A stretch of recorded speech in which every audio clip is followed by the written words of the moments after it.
नमस्कार बच्चों, हम पढ़ रहे थे पाठ 1 कौन। इस पाठ से संबंधित प्रश्न उत्तर शब्दार्थ हम पिछली कक्षा में पढ़ चुके हैं। आज मैं करवाऊंगी बुक एक्सरसाइज। इसमें पहला प्रश्न है, पाठ में से ऐसी 4 पंक्तियां छांटकर लिखिए जिनमें प्रश्न पूछे गए हों। तो बच्चों, पाठ में से छांटकर आपने कुछ पंक्तियां यहाँ पर लिखनी है, जैसे जग की प्यास बुझाता कौन, झरने भला बहाता कौन, हरियाली फैलाता कौन, खिलखिलाकर मुस्काता कौन। इस तरह से आप और भी पंक्तियां छांटकर लिख सकते हैं। अगला प्रश्न है, क्या, कौन, कहाँ, क्यों और कब शब्दों का केवल एक बार क्रम से प्रयोग करके नीचे दिए गए वाक्यों को प्रश्नवाचक वाक्यों में बदलिए। बच्चों, प्रश्नवाचक वाक्य वे होते हैं जिनमें प्रश्नवाचक शब्दों का प्रयोग किया जाता है, जैसे क्या, कौन, कहाँ, क्यों, कब आदि। ये प्रश्नवाचक शब्द हैं। जब भी प्रश्नवाचक वाक्यों का प्रयोग शब्दों का वाक्यों में प्रयोग होता है तो प्रश्नवाचक वाक्य के पीछे प्रश्नवाचक चिन्ह लगाया जाता है। अब देखते हैं किस प्रकार से प्रश्नवाचक वाक्य बनते हैं। आज पानी बरसेगा, इसको हम प्रश्नवाचक शब्द क्या हमने यहाँ पर जोड़ा और क्या जोड़कर हमारा वाक्य बना, क्या आज पानी बरसेगा, प्रश्नवाचक चिन्ह। यह है प्रश्नवाचक वाक्य। अगला है, अमन रो रहा है। हमने यहाँ पर कौन प्रश्नवाचक शब्द लिया और वाक्य बनाया, कौन रो रहा है, तो आंसर होगा अमन रो रहा है। नेक्स्ट है, कल स्कूल जाना है। इसके लिए प्रश्नवाचक वाक्य है, कल कहाँ जाना है। अगला है, वह बाजार फल लेने आया है। इसके लिए प्रश्नवाचक वाक्य इस प्रकार हो सकता है, वह बाजार क्यों आया है।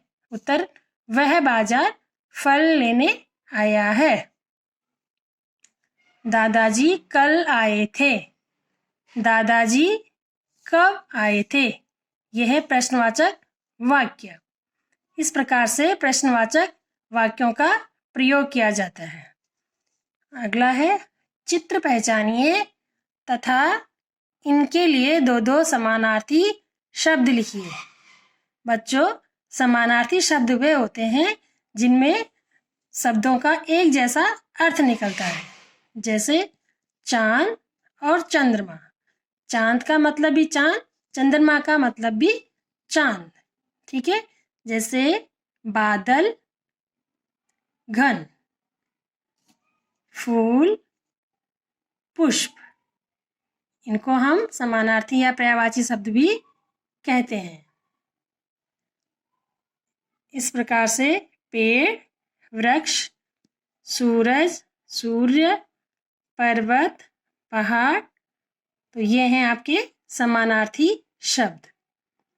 अगला प्रश्न, कुछ पंक्तियां दी हुई हैं आपको और इसको आपको पढ़ना है और इसे पढ़कर आपने स्वयं से प्रश्न निर्माण करना है, यानी कुछ प्रश्न बनाने हैं जिनका उत्तर इसी अनुच्छेद के अंदर होगा। मैं इसको पढ़कर आपको सुनाती हूँ। हमें प्रकृति ने बहुत कुछ दिया है। धरती, नदियाँ, पेड़, पौधे सभी प्रकृति के ही अंग हैं। प्रकृति ने हमें इतना कुछ दिया है तो हमें भी प्रकृति को कुछ देना चाहिए। हमें अपनी धरती को साफ सुथरा रखना चाहिए, कूड़ा कूड़ेदान में डालना चाहिए, प्लास्टिक का प्रयोग नहीं करना चाहिए, खरीदारी के लिए जूट के थैले का प्रयोग करना चाहिए, नदी के पानी में गंदगी नहीं डालनी चाहिए, पेड़ों को काटना नहीं चाहिए। तो ये था एक अनुच्छेद है और इससे संबंधित आपको 5 प्रश्न बनाने हैं। तो प्रश्न आप अपने विवेक के अनुसार बना सकते हैं, कुछ भी प्रश्न बना सकते हैं कि प्रकृति के कौन कौन से अंग हैं, ये प्रश्न बन सकता है। जैसे धरती, नदियाँ, पेड़, पौधे, ये सभी प्रकृति के अंग हैं। तो इस प्रकार से आप 5 प्रश्न बनाएंगे। बच्चों अगला प्रश्न है आपका कल्पना, यानी कि अपनी कल्पना से आपको सोच और समझ से पर्यावरण को हरा भरा रखने के लिए आप क्या क्या करेंगे, अपनी कल्पना से लिखेंगे। ये आपको कुछ लाइंस दी गई हैं, वो आपने फिल करनी है, लेकिन ये काम तभी होगा जब आप बुक लेके आएंगे, जब आपको बुक मिल जाएंगी। अभी आप जो आपने हिंदी की नोटबुक बनाई है, ये सभी काम आप उसमें कर सकते हैं, और ये पर्यावरण से संबंधित लाइनें भी आप अपनी नोटबुक में लिख सकते हैं। और ये आप पीडीएफ में, आपको पीडीएफ भी इसकी बनाकर भेज दूंगी, तो पीडीएफ के माध्यम से आप अच्छे से इसको देख पाएंगे और समझ पाएंगे। धन्यवाद।